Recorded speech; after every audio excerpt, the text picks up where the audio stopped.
Perubahan besar-besaran sedang terjadi di Mekah. Tahun 2025 ini akan menjadi permulaan transformasi Mekah secara masif dalam rangka diversifikasi ekonomi dan mengurangi ketergantungan pada minyak. Muhammad bin Salman akan menjadikan Mekah sebagai Smart City dalam program Visi Saudi 2030. Mekah akan direformasi total. Bangunan-bangunan lama hingga radius 8 km dari Masjidil Haram akan digantikan dengan hotel-hotel mewah dan pusat perbelanjaan modern. Program Makkah Smart City ini akan mengorbankan area seluas 12,5 meter persegi. Area yang akan terkena dampak program Makkah Smart City ini adalah Misfalah, Aziziyah, Jabal Nur, dan Awali. Para penduduk Mekah yang biasanya dapat penghasilan dari penginapan dan hotel saat musim haji akan tergantikan oleh pemilik baru. Pemilik baru ini tentunya adalah para investor dan para sultan yang mau menanam investasi dalam program Makkah Smart City. Semua itu ditargetkan rampung sebelum tahun 2030. Dan mulai tahun ini, semua pendatang ilegal akan dibersihkan.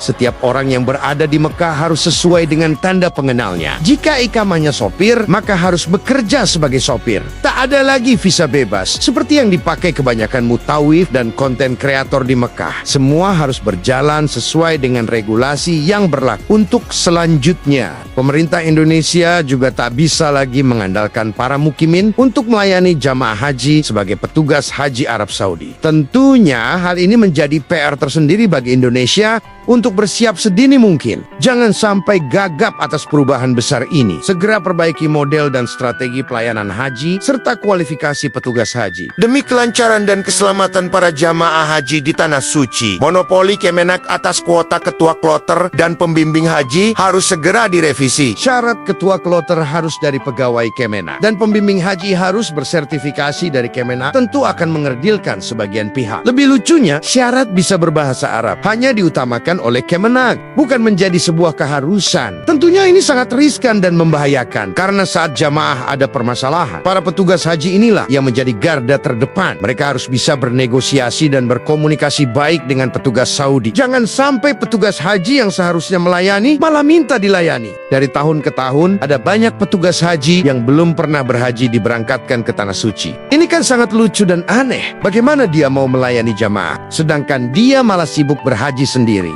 Berita tentang transformasi Mekah ini sudah ramai dibicarakan penduduk Mekah dan menjadi trending topik sosial media, tapi tidak pernah diekspos oleh media dari Indonesia. Jangan sampai transformasi ini tiba-tiba menjadi sebuah alasan ketertinggalan pemerintah dalam membenahi pelayanan jamaah haji Indonesia di Tanah Suci. Mekah akan berubah, maka kita juga harus berbenah. Demi kebaikan pelayanan jamaah haji, tolong bagikan informasi ini. Saya doakan Anda segera diundang ke Tanah Suci untuk berhaji. Amin. Ya Robbal Alamin.